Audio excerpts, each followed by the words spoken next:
Bennelong. Thank you, Speaker. Over the weekend, I spoke to James. Like 75% of all Australians, he prefers card over cash to pay for things. Like many, he made the transition away from cash during the pandemic.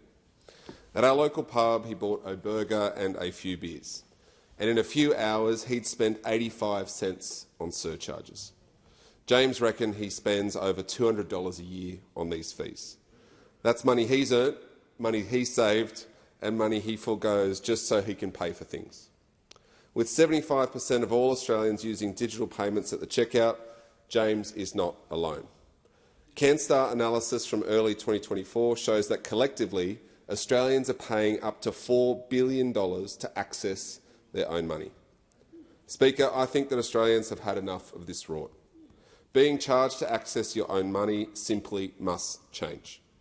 Card providers, merchant and technology providers and the banks are having a laugh, scraping $4 billion off our bank accounts to provide an essential service that costs less to operate and maintain than its fee-free, non-digital alternative. Now, Speaker, I just want to make it very clear that as a former small business owner, I do not begrudge any small business for passing on these exorbitant fees. The business I used to own and run paid over $1,000 a month to accept digital payments.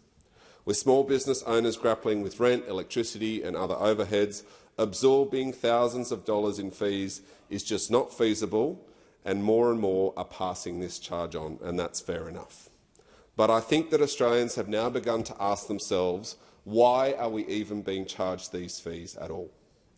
Paying for things used to be free. And for those of us who still use cash, it still is. Cash should always be an option for those who use it, and it should always be free to use.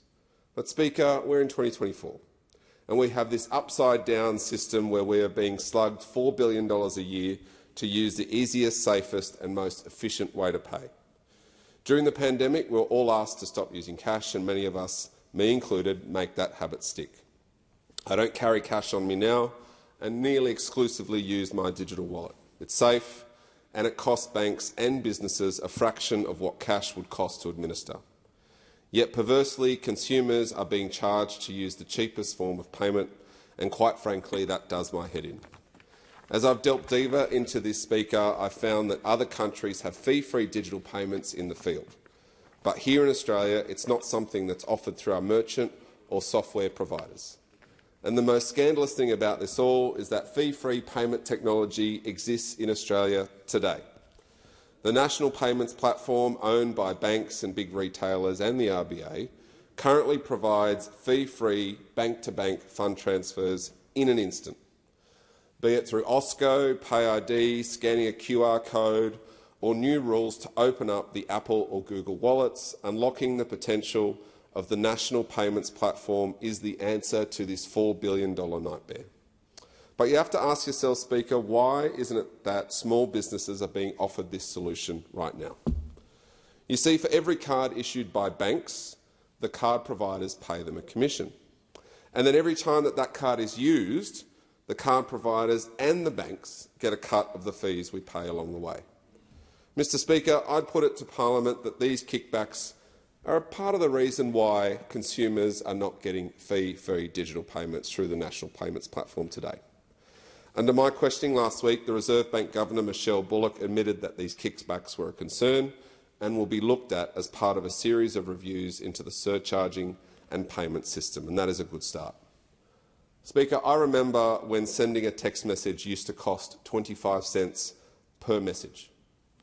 Sending a text message is now free. That same fee-free revolution needs to happen at the checkout. With our big banks posting record profits off the back of a cost-of-living crisis, the fact that card providers and the banks charge us $4 billion a year is a rort and something that needs to end. Next week at public hearings, I'll be pushing the banks to explain why they're holding fee-free digital payments back.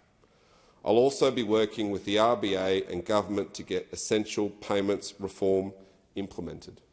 Together, we need to show the Parliament, the RBA and the big banks that we've had enough.